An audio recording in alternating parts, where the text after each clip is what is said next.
Hi, welcome to our channel Acharyashri academy. నిన్న last class మనం Indian polity అనేది deal చేస్తున్నామండి. సో ఇండియన్ పాలిటీలో మనం ఏ టాపిక్ని స్టార్ట్ చేస్తామంటే first historical background. So historical బ్యాక్గ్రౌండ్లో లాస్ట్ క్లాస్లో మనం ఎక్కడ ఆపామంటేనండి, బ్రిటిషర్స్ స్టార్ట్ చేసిందేమో బ్రిటిషర్స్ ఇండియాకి వచ్చిన దగ్గర నుంచి లాస్ట్లో మనకి ఎక్కడ ఆపామంటేనండి ప్లాసీ వార్, బాక్సర్ వార్, ఈ రెండింటి దగ్గర ఆపామండి. అంటే మనం కంప్లీట్ డీటెయిలింగ్ వెళ్ళలేదు కాదండి, కాన్స్టిట్యూషన్ రాసుకోవటానికి గల జరిగిన సంఘటనని మనం తీసుకుంటున్నాం అన్నమాట. అలా తీసుకున్నప్పుడు ప్లాసీ వార్ అనేది బ్రిటిషర్స్ ఫస్ట్ ఇండియాలో సెటిల్ అవడానికి అవకాశం కల్పించింది. నెక్స్ట్ బాక్సర్ వార్ వచ్చేటప్పటికి వాళ్ళు కంప్లీట్గా అడ్మినిస్ట్రేషన్లో కూడా వాళ్ళ యొక్క ఇన్ఫ్లుయెన్స్ అనేది స్టార్ట్ చేశారు. ఈ రెండు పాయింట్స్ మనం తీసుకుంటామండి. నెక్స్ట్ ఎప్పుడైతే వీళ్ళు ఈ బ్రిటిషర్స్ ఇండియాలో సెటిల్ అవటం అనేది స్టార్ట్ అయిన తర్వాత నెక్స్ట్ ఏం చేస్తారంటేనండి, బ్రిటిషర్స్ అని కాదు, వీళ్ళు ఈస్ట్ ఇండియా కంపెనీ అనమాట. ఈస్ట్ ఇండియా కంపెనీ అనే పేరు మీద రాణి గారి దగ్గర వీళ్ళు పర్మిషన్ తీసుకొని వచ్చారని చెప్పుకున్నాను. అంటే ఒక 20 years పాటు మేమే ట్రేడింగ్ అనేది చేసుకుంటాం, దానికి మీరు మాకు పర్మిషన్ ఇవ్వాలి, మీకు కొంత అమౌంట్ అనేది పే చేస్తామని చెప్పేసి రాణి గారి దగ్గర పర్మిషన్ తీసుకొని వీళ్ళు ఇండియాకి వచ్చారు. సో అలా 1600 ఆ టైంలో ఇండియాకి వచ్చి 1751 తోటి 1757 ప్లాసీ వార్ తోటి ఇండియాలో సెటిల్ అవడం అనేది స్టార్ట్ చేశారు. తర్వాత ఇన్నాళ్ళు జరిగిన తర్వాత వీళ్ళ యొక్క అడ్మినిస్ట్రేషన్ అనేది కంప్లీట్గా వీళ్ళ కిందకి రావడం అనేది జరుగుతున్నప్పటి నుంచి బ్రిటిష్ రాణి గారు ఏం చేస్తారు అంటే కనుక వీళ్ళ యొక్క అడ్మినిస్ట్రేషనల్ అఫైర్స్ ఏవైతే ఉన్నాయో వాటిని రెగ్యులరైజ్ చేయడానికి ఫస్ట్ రిలీజ్ చేసింది ఏది అంటేనండి 1773 రెగ్యులేటింగ్ యాక్ట్. ఓకేనండి, ఇది దేనికి పాస్ చేశారు అంటే కనుక ఈస్ట్ ఇండియా కంపెనీ యొక్క అడ్మినిస్ట్రేషనల్ అఫైర్స్ ఇండియాలో రెగ్యులరైజ్ చేయడానికి ఫస్ట్ సారి బ్రిటిష్ క్రౌన్ అనేది రిలీజ్ చేసిన యాక్ట్ అనమాట అండి, 1773 రెగ్యులేటింగ్ యాక్ట్. దీంట్లో వీళ్ళు చేసిన ఇంపార్టెంట్ పాయింట్స్ ఏంటి అంటే కనుక ఈవెంట్స్ మాత్రమే చూద్దామండి. హిస్టారికల్ బ్యాక్గ్రౌండ్ మరీ ఎక్కువగా వెళ్ళక్కర్లేదు, ఎందుకంటే మీరు హిస్టరీలో మనం మళ్ళీ ఇది చదువుకుంటాం. సో ఇండియా అనేది తీసుకున్నామండి. సో ఇది ఏంటంటే బెంగాల్ ప్రావిన్స్. బ్రిటిషర్స్ మళ్ళీ నెక్స్ట్ ఇక్కడికి వచ్చేటప్పటికి మెడ్రాస్ ప్రావిన్స్ కూడా వీళ్ళ కింద ఉందండి. నెక్స్ట్ ఇక్కడికి వచ్చేటప్పటికి ఎవరు ఉన్నారండి, బాంబే ప్రావిన్స్. ఈ మూడింటికి కూడా గవర్నర్ జనరల్స్ అనేవాళ్ళు ఉన్నారండి. గవర్నర్ అనేవాళ్ళండి. Madras governor, Bengal governor, Bombay governor అనేవాళ్ళు. ఇంకా అందుకని ఇక్కడ మొత్తం అడ్మినిస్ట్రేషన్ అంతా కూడా ఎక్కడి నుంచి జరుగుతుందండి, బెంగాల్ నుంచి ఎక్కువ జరుగుతుంది. సో అందుకని వీళ్ళు ఫస్ట్ ఏం చేశారు అంటే కనుక బెంగాల్ గవర్నర్ యొక్క డెసిగ్నేషన్ 1773 రెగ్యులేటింగ్ యాక్ట్లో ఉండే ఇంపార్టెంట్ పాయింట్స్ అని మనం చూస్తుంది. Bengal governor as governor general of Bengal ఇలా మార్చారు. నెక్స్ట్ ఏం చేశారండి వీళ్ళు 1774లో first governor general of Bengal ఎవరు అంటేనండి వారెన్ హేస్టింగ్స్. నెక్స్ట్ 1774లో వచ్చేటప్పటికండి సుప్రీం కోర్ట్ ఎక్కడ పెట్టారండి, విలియం ఫోర్ట్. అది ఎక్కడండి, కలకత్తాలో. సో ఫస్ట్ జడ్జి ఎవరండి దీనికి అంటే కనుక సర్ ఎలీజా ఇన్ఫే. ఓకేనా అండి, బెంగాల్ గవర్నర్ని గవర్నర్ జనరల్ ఆఫ్ బెంగాల్గా మార్చారు. ఫస్ట్ వ్యక్తి వచ్చేటప్పటికి Warren Hastings. Second important point 1774లో సుప్రీం కోర్టు పెట్టారు. ఎక్కడ అంటే కనుక విలియం ఫోర్ట్, అది ఎక్కడ, కలకత్తాలో. జడ్జి వచ్చేటప్పటికంటే సర్ ఎలీజా ఇన్ఫే. సో ఈ రెగ్యులేటింగ్ యాక్ట్ ఎన్నాటికి ఎక్స్టెన్షన్ చేశారు అంటే కనుక 20 yearsకి ఇవ్వడం జరిగిందండి. ఎక్స్టెన్షన్ వచ్చేటప్పటికి 20 yearsకి ఇచ్చారు. మళ్ళీ మనకి నెక్స్ట్ ఎక్కడ జరగాలండి, వచ్చేటప్పటికి 20 years తర్వాత మళ్ళీ జరగాల్సింది కూడా కొంత ఏం జరిగిందంటే ఇక్కడ 1784లో మళ్ళీ ఇంకొక యాక్ట్ అనేది రావడం జరిగింది. 1784 పిట్స్ ఇండియా యాక్ట్. ఓకేనండి, పిట్స్ ఇండియా యాక్ట్ అని చెప్పేసి అంటారు. ఈ పిట్స్ ఇండియా యాక్ట్లో ఏం జరిగిందంటే కనుక ఈ గవర్నర్ జనరల్ గారి యొక్క అడ్మినిస్ట్రేషనల్ అఫైర్స్ని కొంత ఈజీనెస్ అనేది క్రియేట్ చేశారండి. ఏదైతే అడ్మినిస్ట్రేషన్ ఉందో దాన్ని రెండుగా డివైడ్ చేశారు, బోర్డ్ ఆఫ్ కంట్రోల్ అలానే court of directors.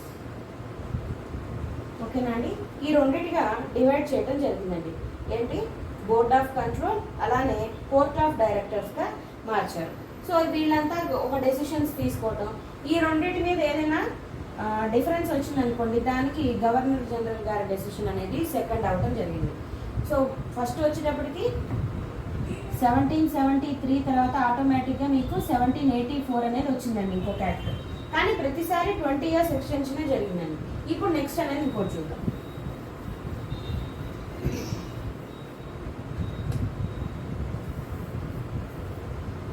Complete administration అంతా కూడానండి ఈస్ట్ ఇండియా కంపెనీ కింద ఉన్నప్పుడు వచ్చిన యాక్ట్స్ అన్నీ కూడా చార్టర్ యాక్ట్స్ అంటారు. అదే ఇండియా బ్రిటిష్ క్రౌన్ కిందకి వెళ్ళినప్పుడు వాటిని ఇండియన్ కౌన్సిల్స్ యాక్ట్ అని చెప్పేసి అంటారండి. ఓకేనండి, east India company, British crown ఈ రెండింటిగా తీసుకోవచ్చండి. సో ఈస్ట్ ఇండియా కంపెనీ కింద ఉన్నవన్నీ కూడా చార్టర్ యాక్ట్స్ అంటున్నాము, బ్రిటిష్ క్రౌన్ కింద ఉన్నన్ని కూడాను ఇండియన్ కౌన్సిల్ యాక్ట్స్ అని అంటామండి.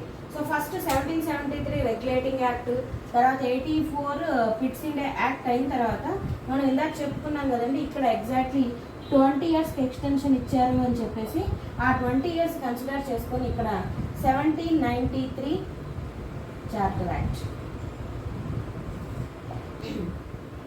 ఈ 1793 చార్టర్ యాక్ట్లో వచ్చేటప్పటికండి ఫస్ట్ సేమ్ అదే అడ్మినిస్ట్రేషను ట్రేడింగ్ ఏదైతే ఉందో 20 yearsకి ఎక్స్టెన్షన్ చేశారు. ట్రేడింగ్ అండ్ అడ్మినిస్ట్రేషన్ ఆఫ్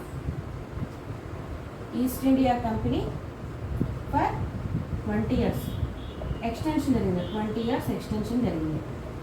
ఓకేనా అండి, తర్వాత అలానే ఇక్కడ వచ్చింది ఏంటంటేనండి first recognition of municipalities. Recognition of municipalities. First municipality ఏదండి, Madras. Madras was the first municipality in India. ఓకేనా అండి, తర్వాత అలానే ఇక్కడ 20 years ఎక్స్టెన్షన్ జరిగింది, రికగ్నిషన్ ఆఫ్ మున్సిపాలిటీస్ అనేది జరిగిందండి. ఇది మనం 1793 చార్టర్ యాక్ట్లో చూసే ఇంపార్టెంట్ పాయింట్. నెక్స్ట్ తర్వాత చూద్దాండి మళ్ళీ 20 years ఎక్స్టెన్షన్ అంటే ఇక్కడ 1793 అయిందండి, మళ్ళీ 20 years కదా 1830. So 1830 charter act.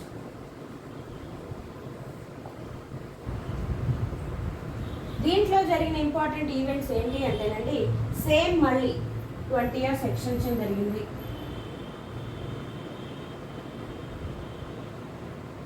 తర్వాత అండి మోనోపొలీ. మొత్తం ట్రేడింగ్ అనేది కనుక తీసుకుంటే బ్రిటిషర్స్కి ఏంటి అంటే కంప్లీట్ ఇండియాలో అటుపక్కన ఈస్టర్న్ కంట్రీస్ వైపు కంప్లీట్గా వీళ్ళ వ్యాపారం అనేది చేస్తున్నారు ఈస్ట్ ఇండియా కంపెనీ అనేది. బ్రిటిష్ నుంచి ఇంకెవరు వేరే అదర్ పీపుల్ అనేది రాకుండా ఉండే. సో అందుకని వీళ్ళు ఏం చేశారు అంటే కనుక monopoly over trade was abolished. So మిగతా అందరూ వేరే వాళ్ళు కూడా రావడానికి అవకాశం అనేది క్రియేట్ చేశారండి. సో ఎప్పుడైతే అవకాశం క్రియేట్ చేశారో దానివల్ల ఏం జరిగిందండి, ఇండియాకి వేరే అదర్స్ కూడా రావడంతో ఫస్ట్ ఏం జరుగుతుందండి, క్రిస్టియన్ మిషనరీస్ అనేవి వచ్చాయి. సో క్రిస్టియన్ మిషనరీస్ రావడం జరిగింది, క్రిస్టియన్ మిషనరీస్ రావడం పెరిగింది. అలానే నెక్స్ట్ ఏం జరిగిందండి, ఇక్కడ ఫస్ట్ టైం మనకి వెస్ట్రన్ ఎడ్యుకేషన్ అనేది కూడా ఇంట్రడ్యూస్ అయిందండి. ఓకేనండి, సో 1813 చార్టర్ యాక్ట్లో వచ్చేటప్పటికి 20 years ఎక్స్టెన్షన్ జరిగిందండి. అలానే monopoly over trade was abolished. మీకు క్రిస్టియన్ మిషనరీస్ అనేవి రావడం జరిగింది. అలానే వెస్ట్రన్ ఎడ్యుకేషన్ అనేది ప్రొవైడ్ చేశారండి. ఎందుకు వీళ్ళు వెస్ట్రన్ ఎడ్యుకేషన్ ప్రొవైడ్ చేశారు అంటే కనుకండి, జనరల్గా మనం ఈజీగా చెప్పుకోవచ్చండి. బ్రిటిషర్స్ నుంచి ఎంతమంది ఇంగ్లీష్ తెలిసిన వాళ్ళని ఇక్కడికి తీసుకొచ్చి వాళ్ళ అడ్మినిస్ట్రేషన్లో పాలు పంచుకోగలుగుతారు? అది వాళ్ళకి డిఫికల్టీ కదండి. సో అందుకని ఇక్కడున్న లోకల్ పీపుల్కి కనుక మనం ఇంగ్లీష్ ఎడ్యుకేషన్ అనేది ప్రొవైడ్ చేస్తే వాళ్ళని మనం జాబ్లో పెట్టుకుంటే ఈజీ అవుతుంది అని చెప్పేసి ఈ చార్టర్ యాక్ట్లో చేయడం జరిగింది. నెక్స్ట్ అనేది చూద్దామండి.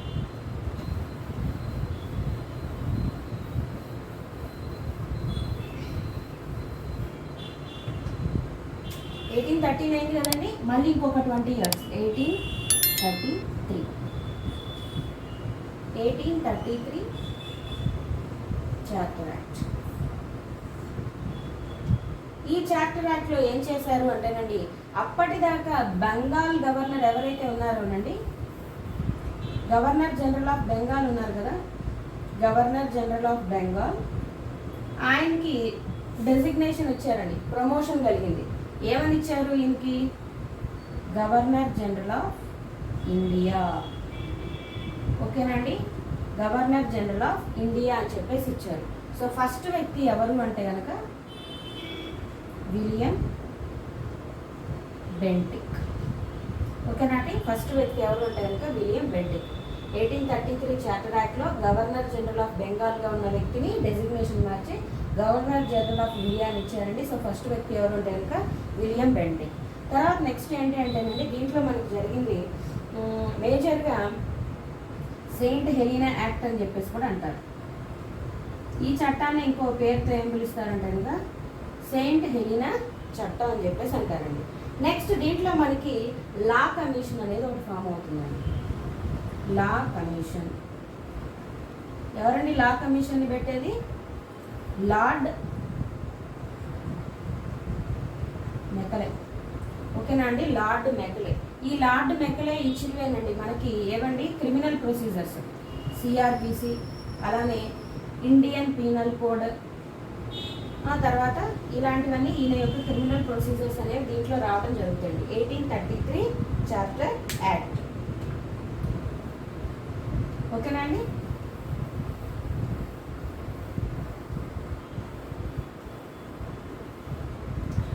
నెక్స్ట్ తర్వాత మళ్ళీ ఇంకొక 20 years కండి. సో 1853 చార్టర్ యాక్ట్ వచ్చేటప్పటికి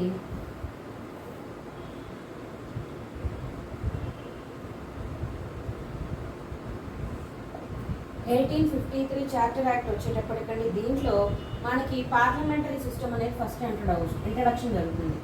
పార్లమెంటరీ టైప్ ఆఫ్ గవర్నమెంట్ అనేది ఇంట్రడ్యూస్ చేస్తారండి. పార్లమెంటరీ టైప్ ఆఫ్ గవర్నమెంట్ అనేది ఫస్ట్ సారి ఇంట్రడ్యూస్ చేయడం జరుగుతుంది. అంటే ఏముంటాయండి దీంట్లో? ఎగ్జిక్యూటివ్ కౌన్సిల్ ప్లస్ లెజిస్లేటివ్ ఉంటుందండి. ఓకేనా అండి, ఇవి దీంట్లో చూసారండి. నెక్స్ట్ తర్వాత మనకి జనరల్గా అయితే కనుక మళ్ళీ ఇంకొక 20 years ఎక్స్టెన్షన్ దీనికి కూడా ఇచ్చారండి. ఇక్కడ కూడా 20 years ఎక్స్టెన్షన్ ఇచ్చారు. కానీ ఇక్కడ కొంత ఈవెంట్స్ అనేవి జరుగుతాయి. ఏది మనకందరికీ తెలిసింది, హిస్టారికల్ ఈవెంట్స్. 1857 సిపాయ్ మ్యూటినీ. ఓకేనండి, ఇది ఎందుకు జరిగిందో మనకందరికీ మన స్కూల్స్లో చదువుకుంటాం, కానీ ఇప్పుడు కూడా మనం కొత్త చెప్పుకుందాం. ఏంటి అంటేనండి, మేజర్గా చాలా రివోల్ట్స్ అనేవి జరుగుతూ వస్తాయి. డల్హౌసీ వచ్చేటప్పటికి ఈ ఎనాక్సేషన్ యాక్ట్ అని చెప్పేసి తీసుకొస్తారండి. ఎనాక్సేషన్ యాక్ట్ అంటే ఏం చెప్తుంది అంటే కనుక, ఎవరైతే రాజుకి, మనకు అప్పుడంతా స్టేట్సే కదండి, ప్రిన్స్లీ స్టేట్స్ ఉండేవి. సో ఎవరైతే రాజుకి బయలాజికల్ సన్ కానీ లేకపోతే ఆ రాజ్యాలన్నీ కూడా మేము బ్రిటిష్లో కలిపేసుకుంటామని చెప్పేసి అంటారనమాట. దాంతో రివోల్ట్ అనేది హెవీగా రైజ్ అవుతుందండి. తర్వాత నెక్స్ట్ దీంట్లో ఇంకా కారణాలు ఏముంటాయి అంటే కనుక, ఇమీడియట్ ఎఫెక్ట్ వచ్చేటప్పటికి మనకి తెలిసిందే కదండి, సోల్జర్స్, మిలిటరీలో ఉండే సోల్జర్స్కి వాళ్ళేమో సోల్జర్స్ అనేవాళ్ళు, మన వాళ్ళు ఇండియన్స్ ఏమో సిపాయిలే అనేవాళ్ళు. సో వీళ్ళల్లో ఏం చేశారంటేనండి, ఇండియన్స్కి ముస్లిమ్స్కి హిందూస్కి క్లాష్ తేవడానికి వీళ్ళు ఏం చేశారంటే, ఇండియన్స్కి ఏమో హిందూస్కి వచ్చేటప్పటికేమో ఆవు అనేది వీళ్ళకి పవిత్రం కాబట్టి ఆవు కొవ్వుతో చేసిన బుల్లెట్స్ని వీళ్ళని యూజ్ చేయమన్నారు. ముస్లిమ్స్కి వచ్చేటప్పటికి పిగ్ అనేది వాళ్ళు ఇష్టపడరు. సో దాని కొవ్వుతోటి తయారు చేసిన బుల్లెట్స్ ఏమో వాళ్ళకి ఇచ్చి రైఫల్స్లో యూజ్ చేయమంటంతో రివోల్ట్ అనేది హెవీగా రైజ్ అయింది. మీకు అప్పుడు తెలిసిందే మంగళ్ దేశపాండే, ఈయనకు సంబంధించి మనకి ఇష్యూ అనేది రైజ్ అవుతుందండి. సో 1857 అనేది హెవీగా రైజ్ అవుతుంది. కానీ బ్రిటిషర్స్ ఈ గవర్నర్ జనరల్స్ వీళ్ళందరూ ఏం చేస్తారంటే ఎక్కడికక్కడ దాన్ని ఆపేయటం జరిగిందండి. సో దీంతో మనకి ఏదండి 1757 దగ్గర నుంచి 1857 వరకు కంప్లీట్ చేసుకున్నాము. నెక్స్ట్ క్లాస్లో వచ్చేటప్పటికి మిగతా ఇందాక చెప్పాను కదండి, ఇక్కడ దాకా వచ్చేటప్పటికి చార్టర్ యాక్ట్స్ ఉంటాయి. తర్వాత 1857 తర్వాత కంప్లీట్గా ఈ జరిగిన గొడవలకి ఎప్పుడైతే కాలనీ అని చెప్పేసి అంటారు కండి, బ్రిటిష్ కాలనీస్ అని చెప్పేసి అంటారు. అలా బ్రిటిష్ కాలనీ ఏదైతే ఇండియాగా ఫీల్ అవుతుందో అది లాస్ అవుతుందని చెప్పేసి బ్రిటిష్ క్రౌన్ అనేది కంప్లీట్గా డైరెక్ట్గా నేనే అడ్మినిస్ట్రేషన్ తీసుకుంటాను, నా కిందే మొత్తం టోటల్ ఇండియా అడ్మినిస్ట్రేషన్ జరుగుతుంది, ఇంకా ఎటువంటి వీళ్ళు ఉండరు, నాతోటే మీకు డైరెక్ట్గా పరిపాలన సాగుతుంది అని చెప్పేసి ఆమె ప్రామిస్ చేయడంతో మనకి నెక్స్ట్ 1858 గవర్నమెంట్ యాక్ట్ అని చెప్పేసి వస్తాయండి. సో నెక్స్ట్ క్లాస్లో మనం అవన్నీ కంటిన్యూ చేద్దాం. మీకు ఈ క్లాస్ నచ్చినట్టయితే లైక్ చేయండి, షేర్ చేయండి. మీకు ఇంకా ఏమైనా వీడియోస్ కావాలి అంటే డిఫరెంట్ టాపిక్స్ మీద కానీ అవన్నీ కామెంట్ చేసి కామెంట్ బాక్స్లో ఇవ్వండి. థ్యాంక్ యూ అండి.